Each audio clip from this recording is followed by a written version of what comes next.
A few moments later. Assalamualaikum warahmatullahi wabarakatuh.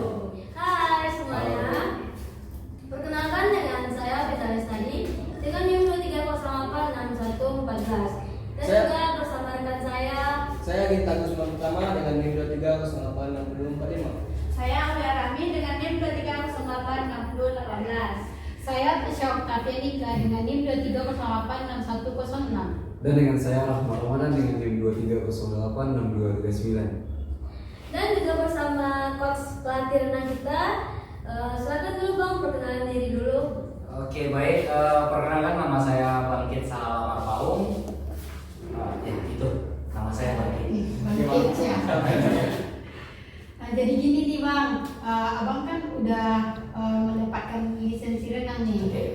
Gimana sih Bang cara mendapatinya, perjalanan Abang untuk mendapatkan lisensi renang itu? Oke, baik. Kalau boleh saya cerita sedikit tentang pengalaman saya untuk bisa terjun di dunia renang. Saya waktu itu kuliah juga dulu kebetulan cabur saya spesialisasi saya renang. Saya kuliah di Fakultas Ilmu Keolahragaan, jurusan saya kepelatihan. Jadi saya punya cabur renang dan saya sudah mulai melatih renang itu dari tahun 2012. Sebelum saya tamat kuliah. Nanti bisa Abang kuliah di mana? Iya, kebetulan saya kuliah di Universitas yang di Padang. Jadi kita satu alma mater ya. Kalau boleh tahu Bang, PP berapa? Kalau BP saya 2011. Berarti kita Masih SD lah. celana merah ya, celana merah ya. Kurang lebih itu. Jadi saya lanjut lagi. Saya mulai melatih itu karena cabur saya adalah spesialisasi renang, otomatis ada proyek untuk praktek melatih. Nah, di situ saya awal mula melatih sebagai pelatih renang. Terus untuk menjadi profesionalnya saya baru ngambil lisensi itu baru tahun kemarin 2023. Nah, saya kebetulan saya ngambil di Bandung. Ya, setelah COVID baru buka itu ya perdana. Lisensi apa tuh Bang? Saya CMB? saya ngambil D dasar. D dasar. Untuk dasar. Baik Bang, di sini saya ingin bertanya bagaimana sih caranya Abang atau trik Abang untuk melatih seseorang yang tidak bisa berenang menjadi seorang atlet? Oh gitu, untuk Berarti yang dari nol yang bisa berenang ya, untuk kategori pemula ya. Oke, baik. Jadi yang pertama sekali saya itu memberikan semacam kayak pengenalan terhadap air dulu kepada calon siswa untuk yang mau belajar berenang tersebut.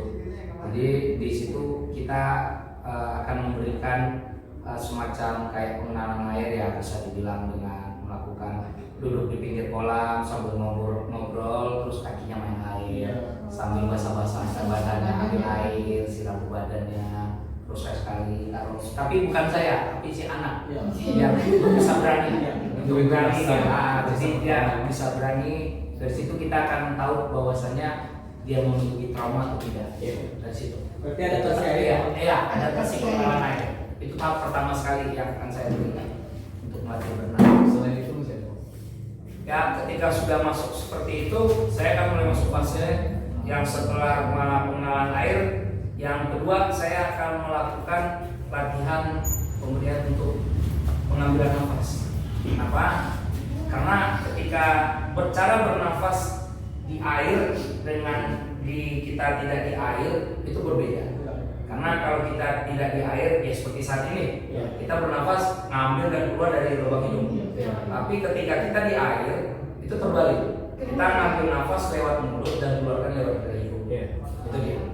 Oh, berarti agak rumit juga. Ya, makanya setelah pengenalan air masuk pada fase pelatihan ambil nafas. Karena nanti supaya tidak kagok dia, supaya terbiasa. Karena itu agak susah pelatihan ambil nafas. Oh, jadi gitu. Nah, Terus kalau seandainya ada yang seseorang yang kayak mengalami trauma berat pada air itu gimana sih caranya Bang? ya otomatis ya sama seperti yang treatment yang pertama saya memberikan pengenalan air di situ. pelatih bakalan tahu nih ketika si anak itu kepalanya dibasahi dengan air, dibasahin kepalanya itu bakalan terlihat. Terlebih ketika sudah mulai masuk ke kolam, si anak ini takut kepalanya untuk masuk ke dalam air. Di situ bakal ketahuan. Dan di satu sisi lagi kita bisa juga menanyakan kepada orang tuanya apakah si anak ini mengalami trauma gimana ya, sekilas untuk kita tahu backgroundnya ini anak gimana untuk sebelum kita lebih jauh masuk pada teori-teori latihan kita gitu. Dari beberapa cabang macam renang itu kalau untuk pemula macam gaya apa yang harus tahu ya? Oke, paham saya. Jadi ketika mau melatih seseorang dari tidak bisa ke bisa berenang itu, dari 4 gaya yang ada di renang, ada gaya bebas, dada, punggung, sama kuku-kuku. Dari keempat gaya ini yang akan saya latih itu saya berikan gayanya gaya dada.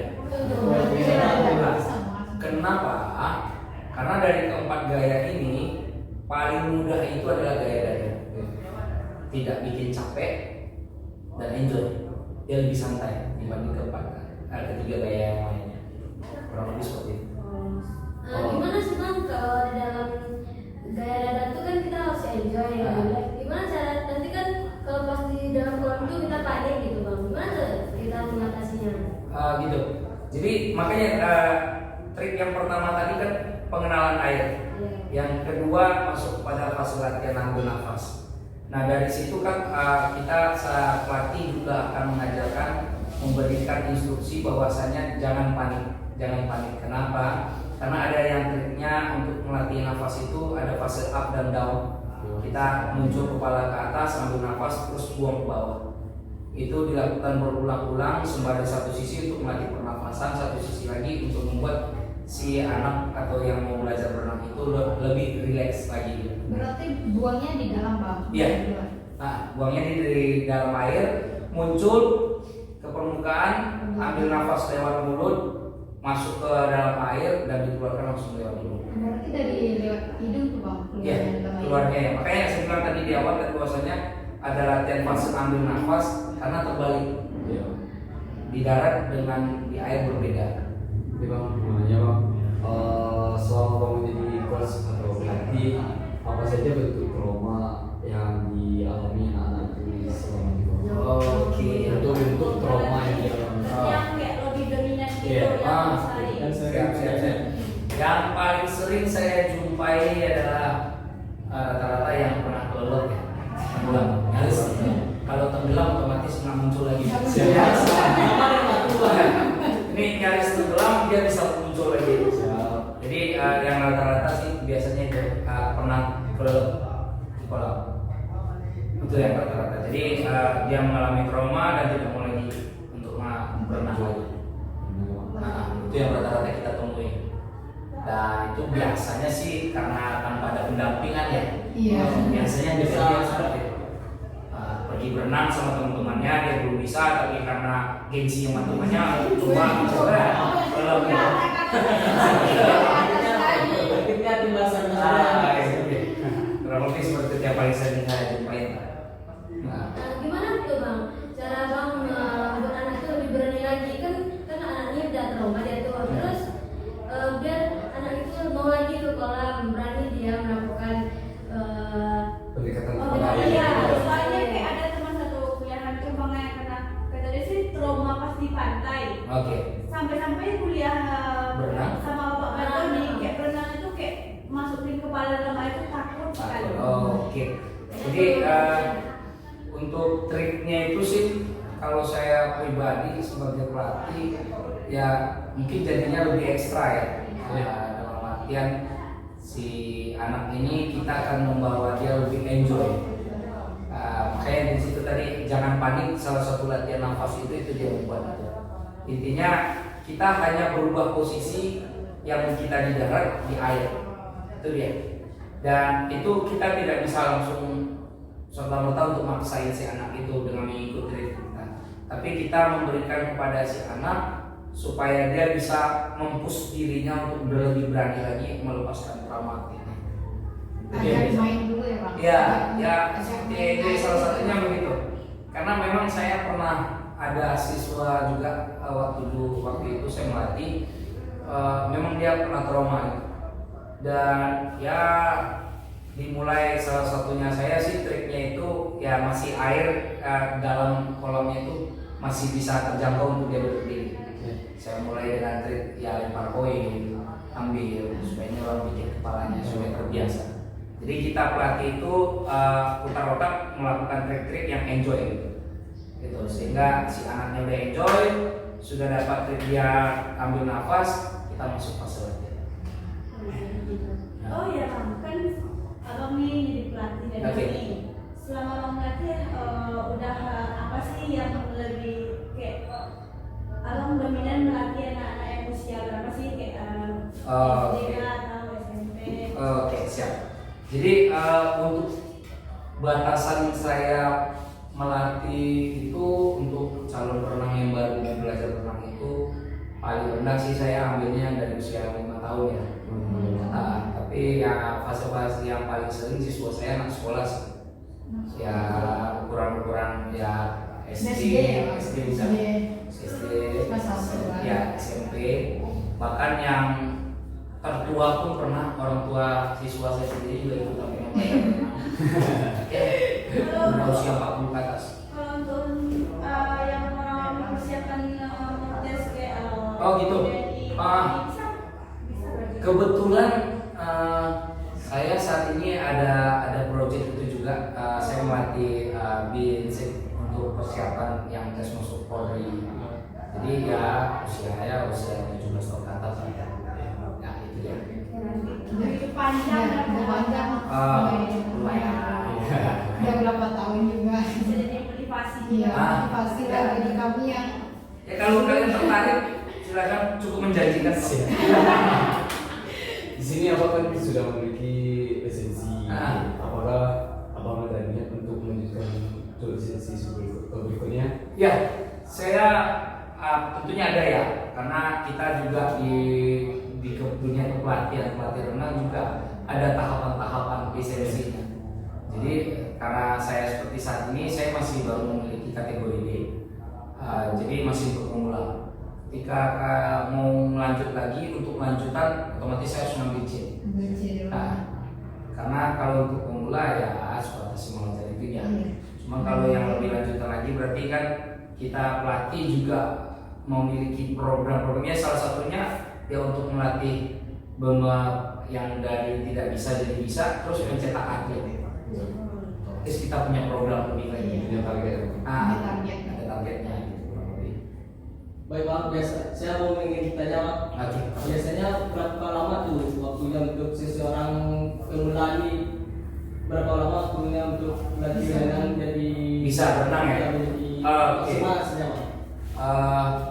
Kalau untuk kategori bisa nih, Ya. kalau saya sejauh ini saya selalu sampai di 5 kali pertemuan udah bisa ya, bisa berenang, bukan mahir tapi bisa. Itu ya. 5 kali pertemuan udah bisa berenang. Setidaknya dari sini dia nyampe ke seberang sana udah bisa berenang. Ya. Jadi bisa dibilang bisa Bang. Udah bisa. bisa tuh. Jadi kalau untuk lebih mahir lagi, otomatis lebih sering lagi pengulangan pertemuan lainnya untuk bisa bagus gerakannya. Kalau atlet lebih lagi masuk lagi kan? Ya, jadi kalau untuk pemula dari 0 ke bisa berenang, saya biasanya di pertemuan kelima udah bisa. Udah cetak Biasanya yang Sejauh ini saya belum ya, karena memang saya lebih kepada milih yang untuk privat. Saya privat renang. Jadi betul-betul tujuan saya hanya untuk melatih dari yang 0 sampai ke bisa, dari belum bisa ke bisa berenang. Tapi kalau untuk mencetak atlet otomatis lebih lagi saya. Makanya saya bilang tadi, saya punya lisensi harus lanjutan. Berarti teman-teman kita yang di luar sana, kalau misalnya dia ingin privat sama bang, Oke, misalnya- boleh banget. Berarti nanti teman-teman nanti kalau yang ingin mau bertanya-tanya sama abang ini nanti WA-nya di Siap aja nanti. Nanti DM aja Instagram. Betul, siap. Terus Kayaknya cukup ya. Ada lagi teman-teman? rasanya cukup. Sebelumnya kami ini aja langsung ke pembahasan. Sebelumnya terima kasih kepada Abang yang telah nyempetin diri untuk di wawancara ya. Ya, Peluang lagi pengalaman. Ya sudah sharing pembahasannya ke sini. Oke, siap, sama-sama. Terima kasih juga udah Iya, mau Bang. memilih saya untuk bisa jadi narasumber. Abang makan dulu. Oke, siap, mana.